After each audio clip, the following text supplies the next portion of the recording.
우리 다 같이 자리에서 일어나서 하나님 말씀 히브리서 11장 1절에서 7절까지의 말씀 제가 읽고 여러분이 읽고 교독합니다. 제가 먼저 읽습니다. 믿음은 바라는 것들의 실상이요 보이지 않는 것들의 증거니 믿음으로 모든 세계가 하나님의 말씀으로 지어진 줄을 우리가 아나니 보이는 것은 나타난 것으로 말미암아 된 것이 아니니라.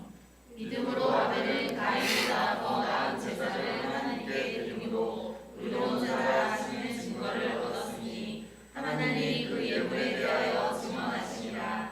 그가 죽었으나 그 믿음으로써 지금도 말하느니라. 믿음으로 에녹은 죽음을 보지 않고 옮겨졌으니 하나님이 그를 옮기심으로 다시 보이지 아니하였느니라. 그는 옮겨지기 전에 하나님을 기쁘시게 하는 자라 하는 증거를 받았느니라. 믿음이 없이는 하나님을 기쁘시게 하지 못하나니 하나님께 나아가는 자는 반드시 그가 계신 것과 또한 그가 자기를 찾는 자들에게 상 주시는 이심을 믿어야 할지니라. 7절 함께 했습니다.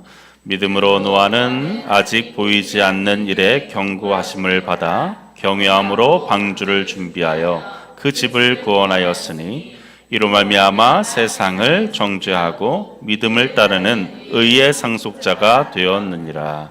아멘. 자리에 앉겠습니다. 오늘 영혼을 시원케 하는 샘물 시리즈 마지막입니다. 믿음에 대해서 함께 나누겠습니다. 우리가 신앙생활하면서 가장 자주 사용하는 말이 있다고 한다면, 그 단어가 있다고 하면 단연 믿음일 것입니다. 그런데 아이러니하게도 그렇게 자주 사용하는 이 믿음이라는 단어, 이 단어를 많은 사람들이 오해합니다. 교회 안에서 믿습니다, 믿음으로 삽니다 라고 그렇게 수없이 말들을 하지만 정작 성경이 말하는 믿음이 무엇인지를 정확히 아는 사람이 많지 않은 것 같습니다. 어떤 사람은 믿음을 단지 좋은 생각쯤으로 생각합니다. 그래서 긍정적인 사고방식으로 사는 것, 그것을 믿음이 있다라고 생각합니다. 좋게 생각하면 좋은 일이 일어난다, 밝게 생각하면 인생도 밝아진다, 이것을 믿음으로 생각하는 사람들이 있어요. 이러한 생각이 조엘 오스틴의 긍정의 힘, 로버트 슐러의 Positive Think, 이런 것이 아니겠습니까? 물론 긍정적인 사고방식은 우리의 삶에 도움이 됩니다. 성경도 틀림없이 그에 대해서, 우리 그리스도인의 마음에 대해서 그렇게 해야 한다라고 말씀하기도 합니다. 범사에 감사하면서 소망을 품으라고 말씀하지요. 하지만 긍정적 사고방식이 곧 믿음은 아닙니다. 무조건 좋게 생각하자라는 식의 태도는 성경이 말하는 본질적 믿음과 전혀 다른 것입니다. 또 어떤 사람들은 믿음을 의심을 몰아내는 수단 정도로만 생각합니다. 의심이 밀려오면 억지로 막 누르면서 무조건 믿어야 돼 라고 하죠. 자기 암시를 겁니다. 심지어 믿음을 자기 자신의 소원을 이루기 위한 도구로 착각하는 이들도 있습니다. 믿기만 하면 된다, 생각대로 믿으면 이루어진다라고 하면서 자신이 정해놓은 그 목표를 향해서 정신을 집중하면 이루어진다라고 생각하지요. 마치 종교적 열정과 자기 확신이 섞인 신념 체계, 그것을 믿음이라고 생각하는 이들이 있습니다. 여러분, 이 모든 것들은 성경이 말하는 참된 믿음이 아니라는 것이죠. 인간의 신념일 수는 있어도 하나님이 말씀하신 믿음은 그러한 것이 아닙니다. 성경은 믿음에 관하여 우리에게 너무나도 강조하죠. 그리스도인은 오직 믿음으로써 구원받고 믿음으로 살아가는 존재라고 말씀합니다. 그렇다면 우리는 질문해야 됩니다. 과연 믿음이란 무엇인가? 성경이 말씀하는 믿음은 무엇인가? 오늘 말씀을 통해서 저는 성경이 말하는 믿음의 세 가지 측면에 대해서 함께 나누기 원합니다. 첫째는 믿음의 기능입니다. 믿음은 과연 어떤 역할을 하고 우리 안에 어떤 작용을 하는가? 또 둘째는 믿음의 내용. 우리가 무엇을 믿어야 하는가? 믿음의 대상과 핵심이 무엇인가? 그리고 세 번째는 믿음의 능력이에요. 믿음이 삶 속에서 실제로 어떠한 변화를 만들어내는가, 이 세 가지 질문에 따라서 오늘 우리가 진짜 믿음이 무엇인지를 오늘 말씀 안에서 정말 하나님이 우리에게 일러주시는 그 믿음에 관하여 배울 수 있기를 바랍니다. 먼저 믿음의 기능에 대해서 함께 살펴보기 원합니다. 우리 1절 다시 읽어볼까요? 시작. 믿음은 바라는 것들의 실상이요 보이지 않는 것들의 증거니. 먼저 실제로 믿음의 기능, 그것은 무엇인가? 우리가 바라는 것들을 보증합니다. 우리 같이 읽어볼까요? 시작. 믿음은 우리가 바라는 것들. 쉽게 말해 바라는 자만이 믿음을 소유할 수 있다라는 것입니다. 여러분, 이 말씀을 우리가 더 깊이 이해하기 위해서는 좀 역으로 거꾸로 생각해 보기 원합니다. 믿음은 어디로부터 출발하는가? 무언가 불만족스러운 마음에서부터 시작된다는 거예요. 여러분, 이 말씀을 잘 묵상해 보시기 바랍니다. 만일 내가 현재 상태에 전혀 불만족이 없고 무언가 더 나아지기 위한 그러한 마음이 없다면 믿음을 가지기가 어렵습니다. 아니, 믿음 자체가 필요 없지요. 영원히 살고 싶은 소망도 없고 기대함도 없고 그저 하루하루 살아가는 이 땅에서 살다가 죽는 인생에 만족한다고 한다면 믿음은 결코 그에게 필요 없는 것이 되어집니다. 그러면 누가 믿음을 가질 수가 있는가? 마음에 간절함이 있는 사람, 간절한 소원이 있는 사람만 믿음을 가질 수 있는 거예요. 죽음 이후에 아무것도 없다면 너무나도 허무해서 견딜 수 없는 마음이 있는 사람, 살아갈 수 없는 사람, 비록 연약하여 매일매일 죄와 더불어 살아가지만 이렇게 살고 싶지 않은 그 마음의 소원이 있는 사람, 좀 더 깨끗한 삶, 정직한 삶, 거룩한 삶을 살고 싶어하는 사람, 내가 진정 오늘보다 더 나은 삶을 살고자 하는 마음이 있는 삶, 그러한 사람에게 믿음이 필요한 것이죠. 좀 더 사랑하며 용서하며 너그럽게 바다같이 살고 싶은 마음, 이러한 바람과 소원이 있는 사람, 그러한 사람만이 믿음을 소유할 수 있습니다. 믿음은 바라는 것들의 실상이요, 우리 안에 바라는 것들이 있어야 된다는 거예요. 바라는 것들. 기도 제목이 뭡니까? 얘기하면 말 못하는 분들이 있어요. 그러한 분들은 둘 중에 하나죠. 자신의 삶에 부족한 것이 무엇인지를 모르는 사람들이에요. 아니면 다 채워져서 더 이상 채워질 게 없다라고 생각하는 거죠. 하지만 믿음은 바라는 것이 있어야 됩니다. 바라는 것이 끊임없이 있어야 돼요. 기도 제목을 얘기하라 했을 때 끊임없이 쏟아져 나와야 돼요. 계속해서 나와야 돼요. 믿음은 바라는 것들의 실상이요 라고 할 때 이 실상으로 번역되어진 단어는 헬라어로 직역하면 보증입니다. 보증. 보증. 더 이해하기 쉽게 말하면 보증금이에요. 보증금. 영어로는 다운 페이먼트라고 말하죠. 우리가 보증금 하면 금액이 좀 큰 담보물로 우리는 생각하잖아요. 전세를 하면 전세 보증금 하면은 뭐 수천만 원의 금액을 생각하지만 사실 다른 나라에서는 할부금의 선지급금 정도로 생각합니다. 여기서 말하는 보증금은 그런 의미예요. 우리 문화 속에서 차를 살 때에 이러한 내용들이 해당될 수 있습니다. 우리가 4천만 원짜리 예를 들어서 차를 산다고 할 때에 한 1,000만 원 정도 보증금을 내죠. 그럼 나머지는 월부로 갚는 거예요. 할부로 갚는 거죠. 그리고 키를 받아가지고 와요. 그럼 그때부터 그 차는 누구 겁니까? 내 거예요. 차 샀네? 할부로 샀어요. 아니야, 내 거 아니야. 은행 거야. 이렇게 말하는 수 없어요. 할부를 내고 있어도 내 차라고 말하는 거죠. 그 차는 이미 처음부터 보증금을 내는 순간부터 내 차가 되는 거예요. 믿음은 바라는 것들의 뭐라고요? 실상이라. 믿음은 바라는 것들의 보증이라. 우리 마음 안에 하나님의 뜻에 합한 거룩한 소원이 있어요. 정말로 내가 변화되고 싶고 정말로 하나님을 닮고 싶고 사랑의 사람이 되고 싶고 정말로 복음을 전해서 사람을 인도하고 싶고 좋은 남편, 좋은 아내가 되고 싶은 그러한 소원이 있어요. 근데 그것을 무엇으로 이룰 수 있는가? 믿음이 있어야 한다는 거예요. 믿음으로 이룰 수 있다는 것이죠.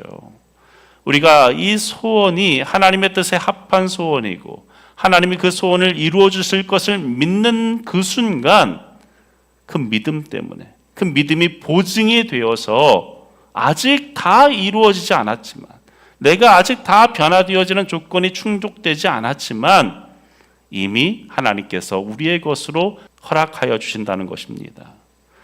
그러므로 믿음은 뭐냐? 믿음은 바라는 것들을 보증합니다. 따라할까요? 믿음은 우리가 바라는 것들을 보증한다.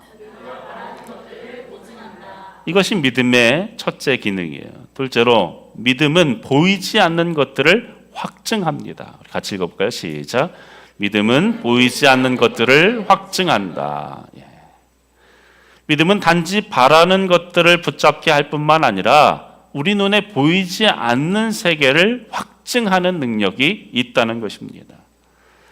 오늘날 우리가 사는 세상은 물질 중심적인 세상이죠. 눈에 보이는 것, 손에 잡히는 것, 이성으로 설명이 가능한 것들만 믿으려고 합니다.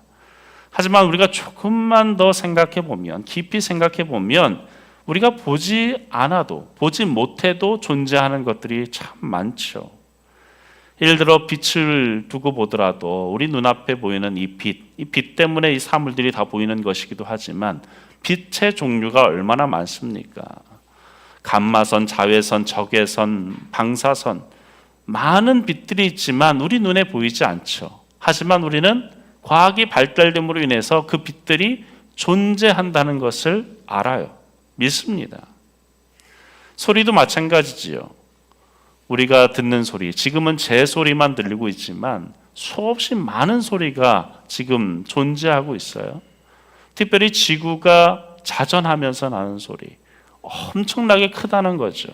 그런데 사람은 그 소리를 들을 수가 없어요. 듣지 못하도록 그렇게 설계되어 있는 거예요. 만약에 들을 수 있다면 살 수가 없겠죠. 전파도 있습니다. 우리 눈에 보이지 않지만 이 공간 안에 수많은 전파들이 있어요. 휴대폰, 여러분이 쏘아대는 그 휴대폰의 전파만 해도 얼마나 많겠습니까? 그리고 우리의 정신세계는 어떻습니까? 보이지 않고 만져지지 않지만 누구도 그 실제를 부정하지 않습니다. 생각하고 판단하고 기억하는 모든 것들 다 눈에 보이지 않지만 실제하는 것이죠. 그렇다면 성경은 한 걸음 더 나아가 우리에게 말씀합니다. 우리의 정신세계뿐만 아니라 우리가 볼 수도 만질 수도 느낄 수도 없지만 영적인 세계가 분명히 존재한다는 사실이에요. 우리는 하나님을 눈으로 본 적이 없습니다. 하나님을 본 적이 있어요 하는 분은 조심해야 돼요. 우리는 하나님을 눈으로 본 적이 없습니다. 손으로 만져본 적도 없죠. 그럼에도 불구하고 우리는 하나님의 존재를, 하나님의 나라의 실제를, 우리의 영혼의 실제를 우리는 믿지요. 확신합니다. 무엇으로 확신할 수 있는가? 믿음으로. 바로 이 믿음으로 우리는 보이지 않는 것들을 확증합니다. 확정해 준다는 것이지요. 본문 3절 다시 읽어볼까요? 시작. 믿음으로 모든 세계가 하나님의 말씀으로 지어진 줄을 우리가 아나니 보이는 것은 나타난 것으로 말미암아 된 것이 아니니라. 우리가 사는 이 세계는 처음부터 존재한 것이 아니죠. 보이지 않는 세계로부터 비롯되었습니다. 하나님의 말씀 그 한마디, 빛이 있으라 라는 그 말씀으로 우주가 시작되어졌습니다. 과학은 그 순간을 138억 년 전에 빅뱅이라고 말하죠. 보이는 모든 것은 보이지 않는 그 상태에서 하나님으로부터 시작되어졌어요. 단순히 3차원에 갇혀 있는 삶이 아니라 우리가 그 믿음을 가지면 이제는 우리에게 새로운 차원의 눈으로 세상을 볼 수 있게 되어집니다. 하나님의 눈으로 바라보면 거룩한 차원이 열려지게 되는 거예요. 처음부터 이 물질 세계가 없었던 그러한 세상, 하나님의 눈으로 세상을 바라볼 줄 아는 그 눈을 우리가 소유하게 되어진다는 사실이죠. 그러한 눈을 가지게 되어지면 어떨까요? 우리의 삶이 달라집니다. 생각이 달라지고 태도가 달라지고 삶의 목표와 가치관이 달라집니다. 이 세상이 전부가 아니라는 것을 알게 되어지면 이 세상에 목매며 살지 않게 되어지는 거예요. 오히려 보이지 않는 세계를, 보이지 않는 하나님 나라를 기대하고 소망하며 살게 되어지는 것이죠. 여러분, 믿음은 보이지 않는 것들을 확증합니다. 믿음은 하나님의 세계를 현재의 세계로 끌고 오는 것이에요. 그러니 그 믿음 안에서 새로운 세계가 열릴 것을 기대하며 살아가시길 바랍니다. 믿음을 소유하면 마치 138억 년 전 빅뱅이 일어나듯이 여러분의 영적인 삶에 빅뱅이 이루어질 줄로 믿습니다. 둘째로 믿음의 내용, 믿음의 기능뿐만 아니라 믿음의 내용을 우리에게 말씀하는데, 성경이 말씀하시는 믿음과 일반적인 믿음에는 근본적인 차이가 있습니다. 그 근본적인 차이가 무엇인가? 다름 아닌 믿음의 내용이에요. 여러분, 성경이 말씀하는 믿음이 무엇인가? 그냥 아무렇게나 믿는 것이 믿음이 아닌 것입니다. 의심의 반대, 그것이 믿음이 아니에요. 어떤 사람은 자기가 원하는 대상을 정해놓고 소원을 정해둔 뒤에 그저 믿습니다. 믿습니다. 이것만 반복합니다. 왜 그렇게 말합니까? 믿습니다. 어떤 기도하면 믿습니다. 믿습니다. 왜 그렇게 믿습니다를 합니까? 안 믿어지니까 하는 거예요. 믿고 싶어요. 믿고 싶어요. 그러다가 언젠가는 의심이 사라지고 믿게 되어진다라고 생각하는 거죠. 그러나 그렇게 믿습니다라고 해서 믿어지는 것은 미신이지 믿음이 아니에요. 믿음은 내가 바라는 것들을 그냥 소원하는 것입니다. 제가 앞에서도 말했듯이 믿음의 기능은 바라는 것들을 보증하는 것이라고 말씀하죠. 그러나 거기까지만 머무르면 성경적 믿음이 될 수 없다는 것입니다. 믿음은 반드시 내용을 가져야 돼요. 아무 소원이나 바란다고 다 이루어진다면 그것은 신앙이 아니라 미신이지요. 성경이 말씀하는 그 믿음을 갖기 위해서는 내용을 분명히 알아야 되는데, 우리 6절 같이 읽어볼까요? 시작. 믿음이 없이는 기쁘시게 못하나니 하나님께 나아가는 자는 반드시 그가 계신 것과 또한 그가 자기를 찾는 자들에게 상 주시는 이심을 믿어야 할지니라. 그러면 우리가 그 무엇을 믿어야 되는가? 우리의 믿음의 내용은 무엇이 되어져야 되는가? 첫째로 하나님이 계심을 믿어야 합니다. 따라할까요? 하나님이 계심을 믿어야 한다. 예. 하나님이 계신다라는 것을 믿어야 한다. 이것이 믿음의 첫 번째 내용이에요. 하나님이 이 땅을 지으셨고 이 땅을 지금도 다스리고 계심을 믿어야 됩니다. 이 땅의 모든 것들이 우연히 존재하는 것이 아니라 하나님이 친히 만드셨음을 우리는 믿어야 합니다. 우리도 이 땅에 그저 어쩌다가 태어난 존재가 아니라, 우연히 태어난 존재가 아니라 우리에게 소원을 두시고 계획을 두시고 우리로 하여금 이 땅 가운데 살게 하셨다라는 것을 믿어야 합니다. 하나님은 지금도 살아계셔서 온 우주를 운행하시고 다스리고 계십니다. 그 사실을 믿어야 돼요. 그분은 나의 갈 길을 아시고 나의 고민을 아시고 내 마음의 아픔을 아시고 내 모든 형편을 아시고 그뿐만 아니라 내 모든 미래까지도 아시는 그 하나님, 그래서 우리를 인도하시는 그 하나님, 섭리 가운데 우리를 인도하시는 그 하나님, 그분을 믿는 것입니다. 이것이 성경이 말씀하시는 믿음의 첫 번째 내용이에요. 그저 내 소원을 말하는 것, 그것이 이루어지기를 바라는 것, 그것이 믿음이 아니라는 것이죠. 하나님의 살아계심을 믿는 것. 두 번째, 우리가 믿어야 할 믿음의 내용은 무엇인가? 하나님의 선하심을 믿어야 합니다. 따라할까요? 하나님의 선하심을 믿어야 한다. 6절 다시 보시면, 하나님께 나아가는 자는 반드시 그가 계신 것과 또한 그가 자기를 찾는 이들에게 무엇? 상 주시는 이심을 믿어야 할지니라. 여기서 상 주신다, 이 말은 하나님의 선하심을 우리가 이해하기 쉽게 표현한 거예요. 아빠가 우리 아이들에게 사랑하는 마음으로 치킨을 막 이렇게 살들고 와요. 아빠의 상이죠. 그럼 아빠에 대한 아이들의 이미지는 뭐예요? 아, 우리 아빠는 참 좋은 분이야. 나에게 치킨을 주셨어. 상 주시는 이 선한 분인 거죠. 지금은 이해가 되지 않아도 그분을 간절히 찾기만 하면, 그분을 신뢰하기만 하면 그분은 반드시 우리에게 상 주시는 분, 복을 주시는 분, 좋은 길로 인도하시는 분, 선한 계획 가운데 우리를 인도하시는 분으로 우리는 믿어야 합니다. 여러분, 이것이 우리의 믿음의 내용이어야 합니다. 여러분, 우리가 왜 그렇게 믿어야 됩니까? 하나님이 우리를 가장 잘 아시기 때문에, 우리를 가장 사랑하시는 분이기 때문에, 우리가 너무나도 사랑하는 말씀 요한복음 3장 16절 우리 같이 읽습니다. 시작. 하나님이 세상을 이처럼 사랑하사 독생자를 주셨으니 이는 그를 믿는 자마다 멸망하지 않고 영생을 얻게 하려 하심이라. 이 구절에서 가장 중요한 핵심 구절을 저는 이처럼이라고 생각해요.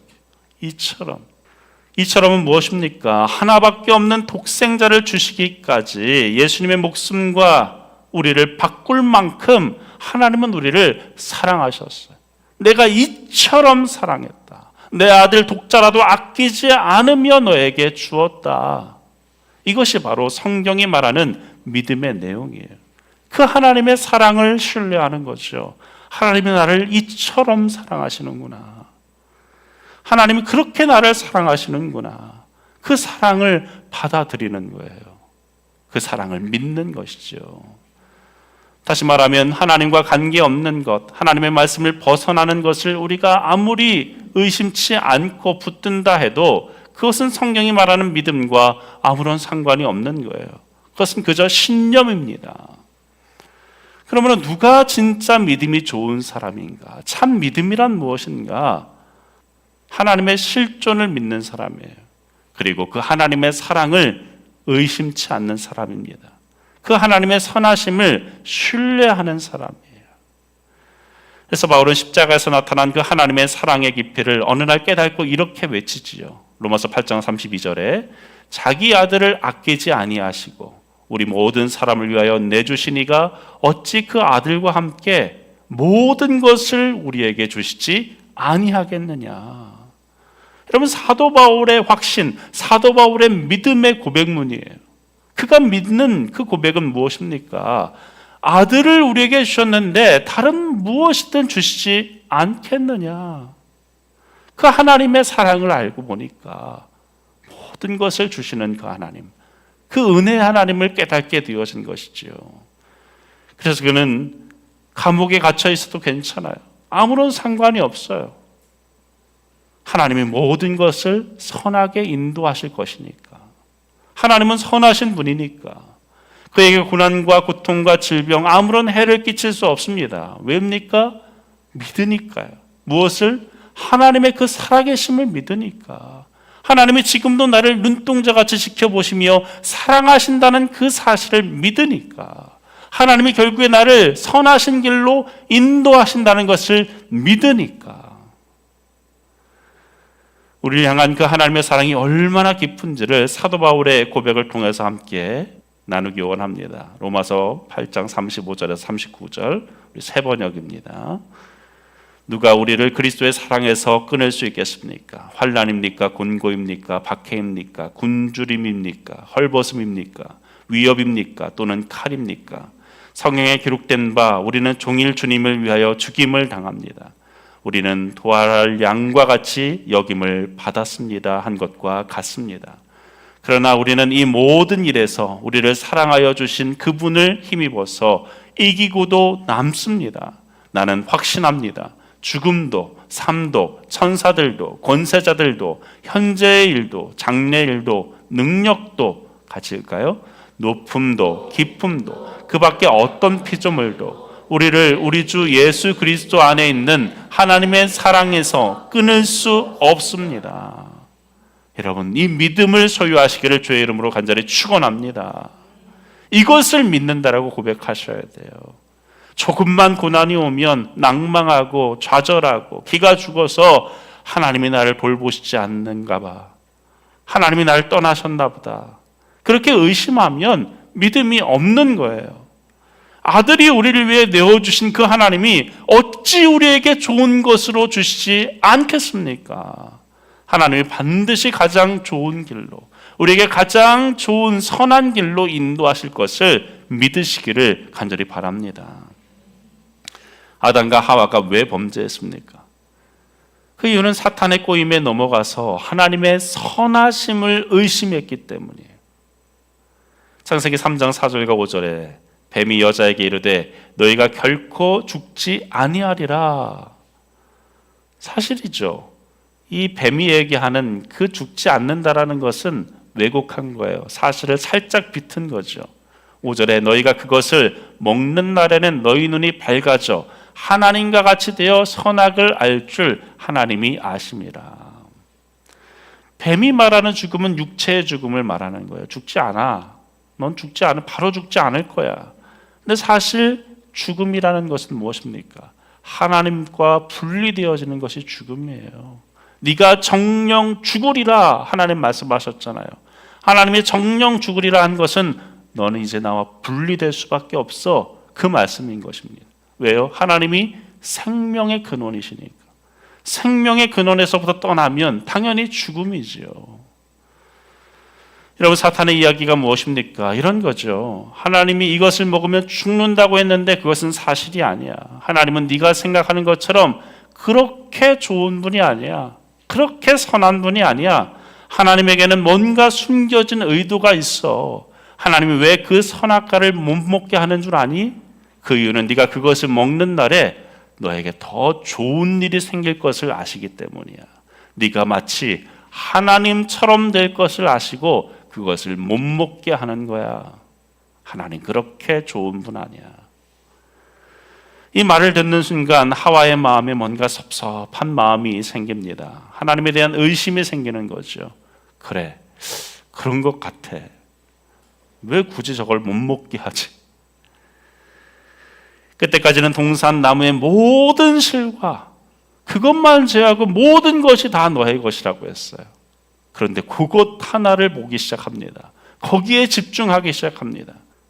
선악과에 주목하는 순간, 사탄의 말을 듣는 그 순간 하와는 의심하기 시작합니다. 선하심을 의심하기 시작해요. 그 결과 선악과를 따먹죠.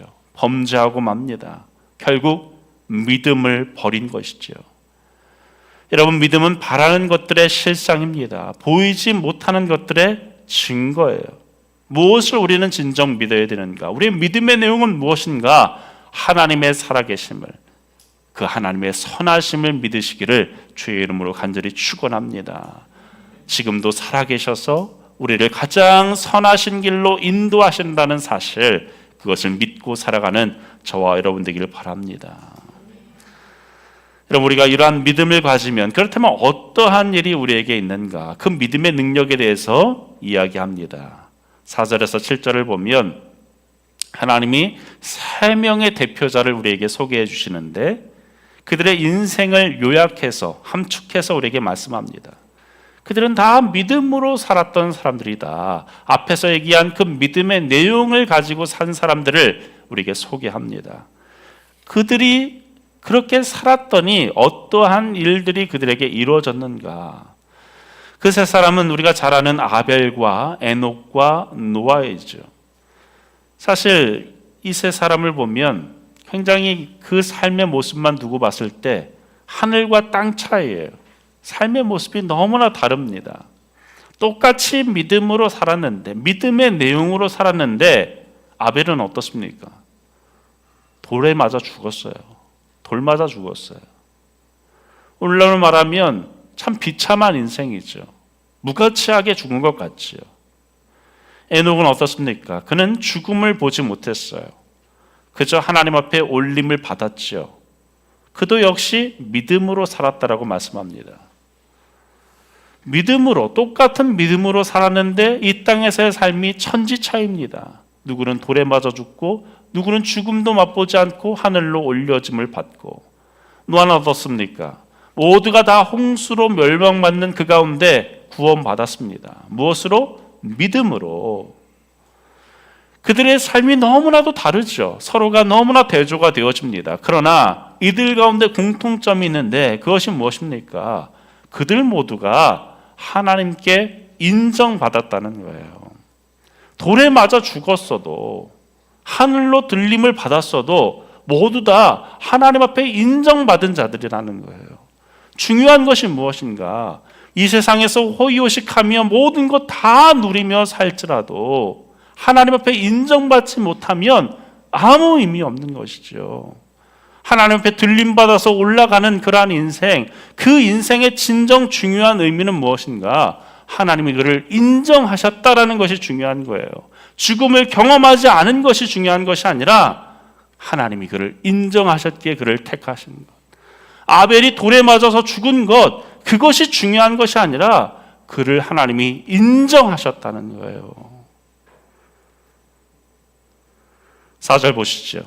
믿음으로 아벨은 가인보다 더 나은 제사를 하나님께 드림으로 의로운 자라 하시는 증거를 얻었으니, 의롭다 하는 인정을 그가 받았어요. 하나님이 그 예물에 대하여 증언하심이라. 그가 죽었으나 그 믿음으로써 지금도 말하느니라. 5절에 에녹의 믿음을 보세요. 믿음으로 에녹은 죽음을 보지 않고 옮겨졌으니 하나님이 그를 옮기심으로 다시 보이지 아니하였느니라. 그는 옮겨지기 전에 하나님을 어떻다고요? 기쁘시게 하는 자라는 증거를 받았느니라. 하나님을 기쁘시게 하는 자라는 인정을 받은 거예요. 7절 보세요. 믿음으로 노아는 아직 보이지 않는 일에 경고하심을 받아 경외함으로 방주를 준비하여 그 집을 구원하였으니 이로 말미암아 세상을 정죄하고 믿음을 따르는 의의 상속자가 되었느니라. 의의 상속자로 인정해 주셨어요. 이런 믿음에는 어떤 능력이 있는가? 우리가 정말로 하나님의 살아계심을, 하나님의 선하심을 우리가 강하게 신뢰하며 믿음 가운데 살아가면 우리에게 어떤 일이 일어나는가? 하나님의 인정을 받게 되어집니다. 이 세상 사는 동안에 이게 전부예요. 믿음 생활하는 데 있어서 여러분 이것이 전부입니다. 하나님의 인정을 받는 것, 그것이 우리의 인생의 목표가 되어져야 합니다. 우리 모두는 세상의 인정을 받고 싶어 하죠. 세상 사람들이 나를 좀 알아주기를 원합니다. 하지만 그 인정들 받아보셨잖아요. 잠깐이에요. 여기 계신 분들 다 한때 잘 나가던 때들이 있었을 거예요. 물론 지금도 잘 나가는 분들도 있지만 잠깐이에요. 말씀 한마디로 천지를 창조하신 하나님, 그 하나님이 얘야 내가 너를 인정한다. 내가 정말로 너 때문에 기쁘단다. 내가 너를 나의 상속자로 삼으마. 여러분 이것이 우리 인생의 최대의 가치관, 최고의 목표가 되어야 한다는 사실이죠. 세상 사람들은 나를 멸시하고 조소해도, 나를 손가락질해도 하나님이 나를 인정하신다면 내가 복받은 자임을 고백하며 살 수 있어야 됩니다. 누군가 말했죠. 수많은 사람의 박수를 받기보다 한 분의 박수 받기를 기대하라. 한 분의 박수면 충분합니다. 하나님이 여러분을 향해서 박수 치시면 그것으로 충분한 거예요. 그렇습니다. 우리가 믿음을 가지면 어떤 일이 일어나는가? 하나님의 인정받게 되어집니다. 하나님이 왜 아벨을 인정하셨는가? 그가 가인보다 더 비싼 재물을 바쳤기 때문이 아니죠. 성경은 말씀합니다. 그의 믿음 때문이라고. 어떤 믿음이요? 하나님을 믿었어요. 그리고 그 하나님의 선하심을 믿었어요. 그 믿음 때문에 그를 인정하셨어요. 에녹이 왜 죽음을 맛보지 않은 채로 하늘로 올림을 받았습니까? 그의 믿음 때문이었어요. 그가 하나님을 간절히 구하고 그분의 선하심을 간절히 믿었기 때문에 하나님이 그를 올리셨어요. 왜 수많은 자들 가운데 노아와 그 가족만을 구원하셨는가? 하나예요. 그 이유는 노아의 믿음 때문입니다. 노아의 외적인 모습 때문이 아니라, 그의 어떤 선행 때문이 아니라, 그가 다른 누구보다 탁월해서가 아니라 노아의 믿음 때문에 하나님이 그를 구원하신 줄로 믿습니다. 여러분, 믿음은 우리를 의롭게 합니다. 내 선행이 하나님 앞에서 나를 의롭게 하는 것이 아니라 믿음이 나를 의롭게 해요. 하나님, 내가 당신을 믿습니다. 하나님의 살아계심을 내가 믿습니다. 지금도 나를 선하신 길로 인도하심을 믿습니다. 이 믿음으로 하나님의 인정받는 저와 여러분 되기를 바랍니다. 여러분의 믿음은 어떻습니까? 여러분의 믿음과 여러분의 믿음의 크기를 하나님 앞에 잘 평가해 보실 수 있기를 바랍니다. 나는 정말로 그 하나님을, 그 살아계심을 믿고 있는가? 내 삶을 선하게 인도하신다는 사실을 나는 100% 신뢰하고 있는가? 그렇게 살아간다면 우리는 새로운 세계가 열리는 것을 보게 됩니다. 1492년에 스페인 남단의 지브롤터 해안에는 작은 비석 하나가 세워져 있었어요. 그 비석엔 라틴어 문장이 새겨져 있었는데 네 플루스 울트라라는 단어가 문장이 쓰여져 있었습니다. 무슨 말인가? 이 너머에는 아무것도 없다. 그 당시 사람들은 그곳이 세상의 끝이라고 믿었습니다. 그 너머로 나아간다라는 것은 무모한 도전이고 죽음과 같은 두려운 영역이었어요. 그러나 같은 해 콜럼버스가 대서양을 건너서 신대륙을 발견하게 되어지죠. 그리고 그 발견으로 인해서 그 비석의 문장은 달라집니다. 그 앞에 내가 없어집니다. 부정어가 지워지고 이렇게 쓰여지게 되죠. 플루스 울트라. 그 너머에는 많은 것이 있다. 우리의 믿음도 이와 같습니다. 예수님을 우리가 온전히 믿기 전까지 이 세상이 전부인 줄 알았어요. 이 세상을 놓치면 끝나는 줄 알았어요. 지금 내가 누리고 있는 이것들을 놓치면 내 인생 끝나는 줄 알았죠. 죽음이 마지막 경계이고 이 너머에는 아무것도 없다고 생각했습니다. 그러나 예수님을 믿음으로 이 문장은 완전히 바뀌어진 것이죠. 죽음 너머에는 아무것도 없다라는 그 선언을 예수님은 우리에게 죽음 너머에는 놀라운 것들이 있다로 바꾸어 주셨습니다. 이제 우리는 더 이상 죽음을 인생의 종착지로 여기지 않지요. 부활하신 주님이 그 너머를 우리에게 보여주셨기 때문이죠. 믿음이란 바로 이것입니다. 히브리서 11장은 그렇게 우리에게 믿음을 정의합니다. 믿음은 바라는 것들의 실상이요 보이지 않는 것들의 증거니. 우리 눈앞의 현실이 아니라 그 너머를 볼 줄 아는 눈이 우리에게 생겨집니다. 우리가 이 땅에서 비록 병들고 고난당하고 실망하고 쓰러질 때가 있겠지만 믿음을 가지는 그 순간, 믿음을 소유하고 있는 그 상황 속에서는 우리는 하나님께서 예비하신 그 너머를 바라보게 될 줄로 믿습니다. 그래서 바울과 실라는 감옥에서조차 하나님을 찬양할 수 있었지 않습니까? 그들에게 그 상황보다 더 크신 하나님의 실제하심, 하나님의 인도하심을 내다보았기 때문이에요. 그 너머를 바라봤기 때문이죠. 여러분, 우리의 삶에 여전히 두려움이 있고 한계가 느껴지더라도 그 너머에 더 많은 것들을, 더 놀라운 것들을 예비하신 그 하나님을 믿으며 살아가시기를 주의 이름으로 간절히 축원합니다. 플루스 울트라, 그 너머에 놀라운 것들이 있습니다. 이 믿음이 여러분의 인생을 흔들리지 않게 하고 진정 하나님 나라를 오늘로 끌어오는 복된 삶이 되기를 주의 이름으로 간절히 축원합니다. 우리 이 무더운 여름 동안에 우리의 영혼을 적셔 시원케 하는 샘물과 같은 말씀들을 함께 나누어 왔습니다. 주님의 사랑으로 서로를 깊이 만나는 교제 안에서 영혼이 살아나는 기쁨을 맛보았고, 환경을 뛰어넘는 하나님의 평안이 우리의 마음을 어떻게 지켜주시는지를 배웠습니다. 또한 주님이 우리에게 먼저 관심을 두셨듯이 우리도 주님을 바라보고 서로를 바라볼 때 회복이 일어난다는 사실을 우리는 깨달았습니다. 또한 상처의 자리에 감사를 심을 때 우리의 인생이 하나님의 이야기로 다시 써진다라는 소망을 품게 되었지요. 그리고 오늘 죽음이 끝이라고 여겨졌던 인생의 경계 너머에 부활의 영광과 믿음의 현실이 있다는 사실을 우리는 다시 배웠습니다. 이 말씀들이 진정 우리에게 샘물로 적셔지기를 주의 이름으로 간절히 축복합니다.